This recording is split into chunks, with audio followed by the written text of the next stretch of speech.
Schengen visa application के time जो internal transfer की टिकट्स हैं वो लगेंगी या नहीं, ये एक बड़ा ही कॉमन सवाल है जिसका मैं इस वीडियो में आंसर करने वाला हूँ। मेरा नाम जितेंद्र शर्मा है। बार्सिलोना सिटी में घूम रहा हूँ इस टाइम। प्लाजा रियल पे काफ़ी खूबसूरत जगह है।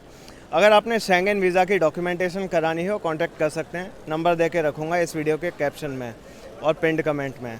शुरू करते हैं।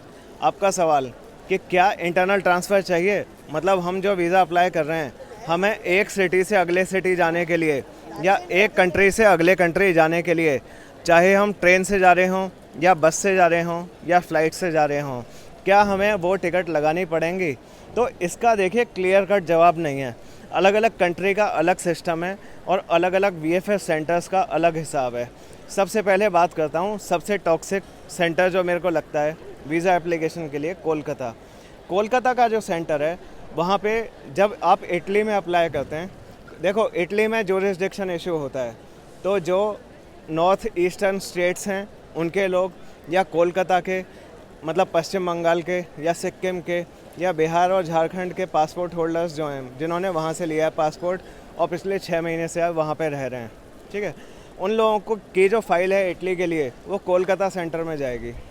तो वहाँ पे उनको सारा जो इंटरनल ट्रांसफ़र है वो तो मांगते ही हैं, साथ में फ़्लाइट टिकट जाने आने की, इंडिया से जाने और इंडिया वापस आने की पेड फ़्लाइट टिकट मांगते हैं। और यहाँ तक कि अगर दिल्ली से फ़्लाइट है तो कोलकाता से दिल्ली जाने और वापस दिल्ली से कोलकाता आने की भी पेड फ़्लाइट मांगेंगे। तो मैं तो रेकमेंड करूँगा कि इटली कोलकाता में तो अप्लाई ही मत करो। कौन इतना रिस्क ले भाई, लाखों रुपए का, और पता चला लास्ट में वीज़ा नहीं आया और कई लाख रुपए का नुकसान हो गया बैठे बैठाए। क्योंकि पेड फ़्लाइट लगाने से, पेड सारा ट्रांसफ़र लगाने से क्या कोई गारंटी हो जाएगी वीज़ा की?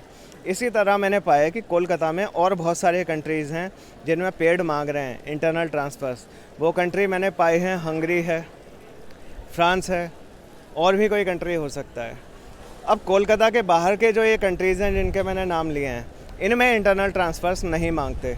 तो अगर आप दूसरे सेंटर्स जो हैं देश के वीएफएस के, अलग अलग स्टेट्स के, उनमें दूसरे कंट्रीज़ में अप्लाई कर रहे हैं तो इंटरनल ट्रांसफ़र टिकट्स, मतलब ट्रेन फ़्लाइट यूरोप के एक सिटी से अगले सिटी या एक कंट्री से अगले कंट्री जाने की जनरली नहीं चाहिए। कुछ नोटेबल एक्सेप्शन हैं जो मैंने टाइम के साथ एक्सपीरियंस करी हैं। अगर आप स्पेन में वीज़ा अप्लाई कर रहे हैं, मान लीजिए मुंबई जुरिसडिक्शन में, मतलब जो साउथ पार्ट है इंडिया का पूरा, उनकी जो स्टेट्स हैं, आप वहाँ से स्पेन के लिए अप्लाई कर रहे हैं, फ़ाइल मुंबई आती है, तो वहाँ पे अगर आप स्पेन से बाहर किसी दूसरे कंट्री में जा रहे हैं तो उसकी टिकट मांगी गई है, तो उसके लिए चाहिए होगा इंटरनल ट्रांसफ़र, एक कंट्री से अगले कंट्री, स्पेन से अगले कंट्री जाने का है ना। डमी भी लगा सकते हैं लेकिन मांगते हैं। नॉर्थ इंडिया की जो जुरिसडिक्शन है दिल्ली वाली स्पेन के लिए, उसमें नहीं मांगते। और जो मैंने कोलकाता के बताए ना, उनके जो बाकी सेंटर्स हैं वीएफएस के, उनमें नहीं मांगा जा रहा है, ठीक है। इसके अलावा चेक रिपब्लिक का तुक्के की बात है। बहुत सारे कैंडिडेट से पेड फ़्लाइट या बस या ट्रेन की टिकट मांगी गई है, तो बहुत सारे कैंडिडेट से नहीं भी मांगी गई है। एक से मांगी गई थी, मैंने तो कह दिया कि भाई अगर वीज़ा आना होगा तो आ जाएगा, नहीं आएगा तो ना सही, लेकिन इतना रिस्क मत लो। क्योंकि और भी लोगों के जिनके मैंने चेक रिपब्लिक से वीज़ा कराएं, मैंने नहीं लगाए थे उनके, तो उसने ऐसा ही किया और उसका वीज़ा आ गया। तो ऐसा है।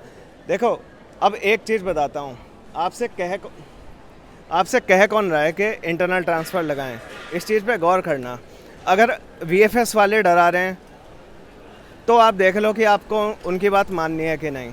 लेकिन अगर आपने फ़ाइल सबमिट कर दी है और एम्बेसी से आपके पास मेल आया है, वीएफएस की तरफ से नहीं, वीएफएस का काम तो बस डॉक्यूमेंट इधर से उधर ले जाना है। अगर आपके पास मेल आया है एम्बेसी की तरफ से कि हमें ये डॉक्यूमेंट मिसिंग है, ये चाहिए, तो समझ लो कि एम्बेसी आपको वीज़ा देना चाह रही है।